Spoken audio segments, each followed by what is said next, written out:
kita itu bekerja dengan profesional, tapi kita tetap memakai azas kekeluargaan.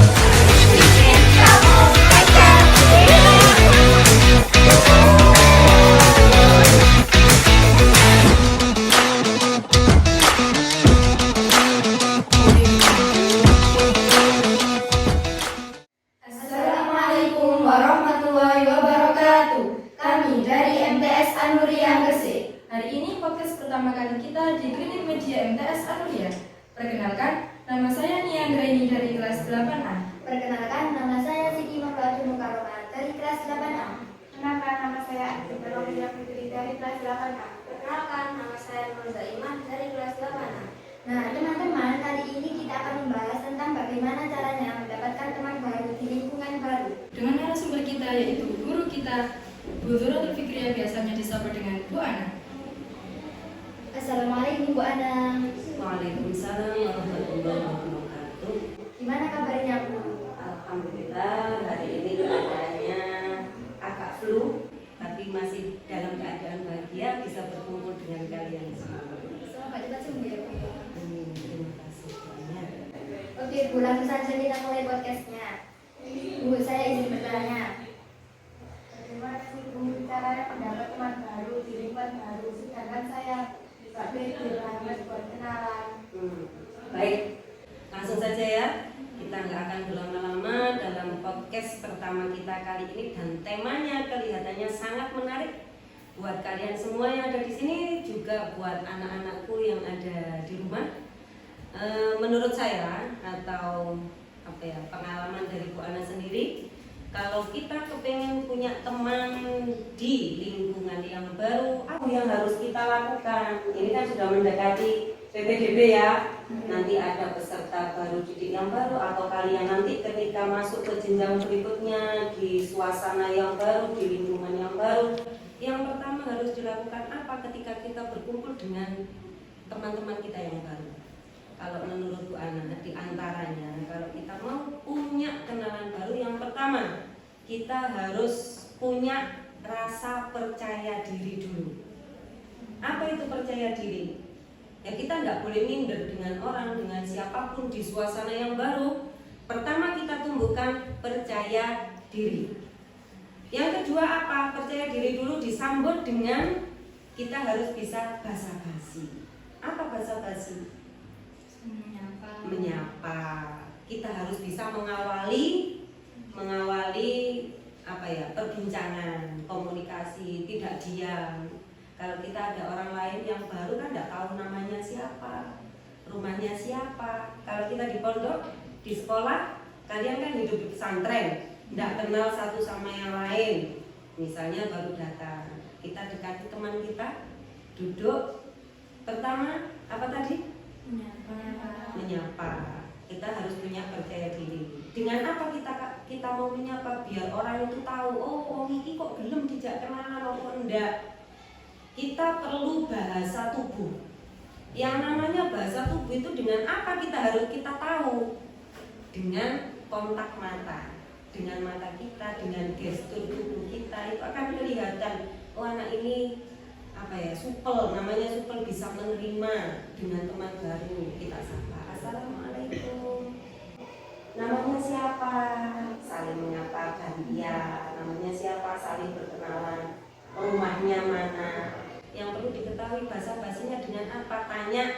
Kalian kan punya hobi ya anak-anak ya, masing-masing manusia pasti punya hobi. Teman-teman bisa menanyakan ke teman yang lainnya, oh iya namanya tadi siapa ya, oh Aisyah, kamu waktu di SD punya hobi apa ya? Nah itu bisa dijadikan sebuah perbincangan, bisa dijadikan tema komunikasi gitu ya.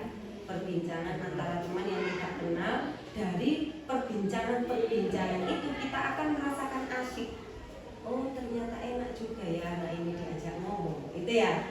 Awal mula kita bisa berkenalan, tanya namanya, basa-basi, dengan percaya diri. Akhirnya kita menemukan titik temu antara kita berdua atau dengan sekelompok ini tadi. Ada 5 anak saling berkenalan.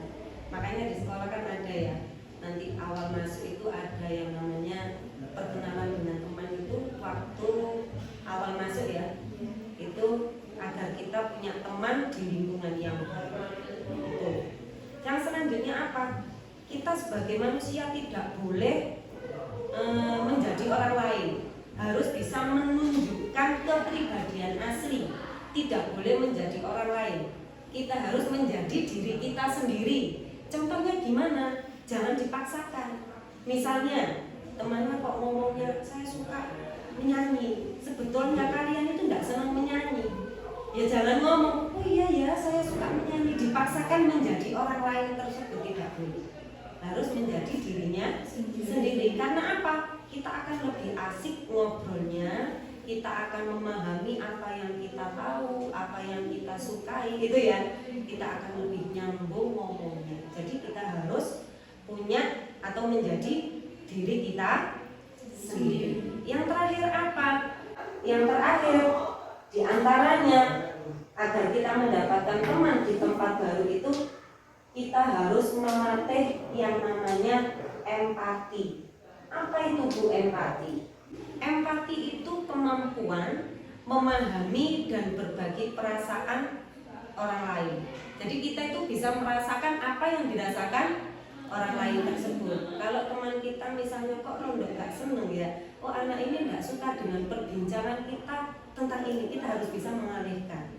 Kira-kira apa yang lagi booming sekarang diomongkan apa ya? Kan pasti tahu ya kalian ya. Oh sekarang ini yang lagi asik, lagi rame diobrolkan itu tentang apa misalnya kalau sekarang itu? Apa? Kalau sekarang yang lagi rame anak-anak yang suka diobrolkan itu tentang apa kira-kira?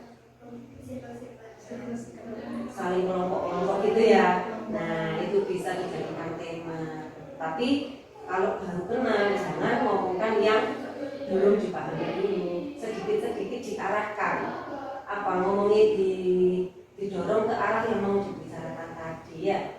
Bisa ditanyakan, kamu waktu dulu MI itu gimana di sekolahmu?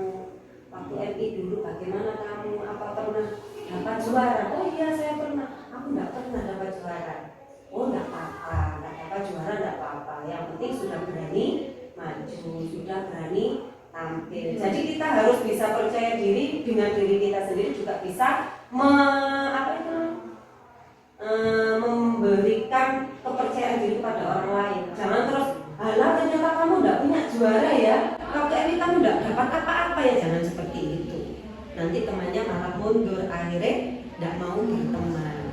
Kita harus bisa menumbuhkan keadaan atau suasana yang menyenangkan agar teman-teman kita juga mau berteman dengan kita semuanya. Begitu ya, itu yang bisa dilakukan di antaranya. Tapi masih banyak lagi hal-hal yang bisa dilakukan ketika kita berada di lingkungan yang sama. Begitu. Terus? Gimana nih caranya menjaga hubungan agar tetap baik? Oke, itu pertanyaan yang bagus sekali. Bu, bagaimana cara menjaga hubungan kita itu biar tetap baik? Memang anak-anak ya, terkadang kita itu mencari itu lebih mudah daripada merawat atau menjaga ya. Ini yang perlu diketahui secara singkat ya, biar tidak lama-lama komunikasinya untuk awal ini. Yang perlu dilakukan agar kita dengan teman kita itu tetap berhubungan baik dan awet. Di antaranya, satu, kita harus bisa saling menghargai tadi. Teman kita itu kita harus menghargai orang lain. Kalau kita kepingin dihargai orang lain, itu yang harus dilakukan. Yang kedua, apa? Suka menolong. Kalau ada temannya susah, harus ditolong. Jangan didiamkan, dibiarkan atau disyukurin kamu ya, gitu. Jangan gitu. Ditolong. Apalagi di suasana pesantren seperti kalian. Di pesantren itu kita jauh dengan orang tua, jauh dengan saudara. Makanya yang ada di pesantren ini adalah saudara kita semuanya. Jadi kita harus saling menolong, gitu ya. Selanjutnya kita harus mengerti. Kalau kita mau dimengerti, nah, pokoknya intinya apapun yang kita lakukan itu harus dikembalikan pada diri kita sendiri. Oh aku nggak mau disakiti, berarti kita jangan menyakiti Orang lain. Kita mau dimengerti, berarti kita harus mengerti orang lain. Pokoknya sebaliknya gitu ya. Nah, yang terakhir, gak banyak-banyak. Yang terakhir apa? kita sesama teman harus mau memuji dan harus mau memotivasi, memberikan dorongan, memberikan semangat kepada teman kita semuanya. Dengan teman nggak boleh pilih-pilih. Yang penting kita harus bisa menjaga diri kita. Intinya tadi, pokoknya tidak mau disakiti, tidak boleh menyakiti. Tidak mau, kalau mau dimengerti, kita juga harus mengerti kepada teman kita. Begitu ya? Tidak panjang-panjang. Nah, ada lagi yang ditanya? Sebelum telah hadir di podcast kami hari ini, semoga kita bisa bertemu di podcast selanjutnya. Semoga podcast hari ini, perbincangan hari ini dapat memotivasi teman-teman di luar sana sekaligus kita di hari-hari selanjutnya. Oke, sama-sama. Yang terakhir ya, pesan saya buat anak-anak di rumah ya.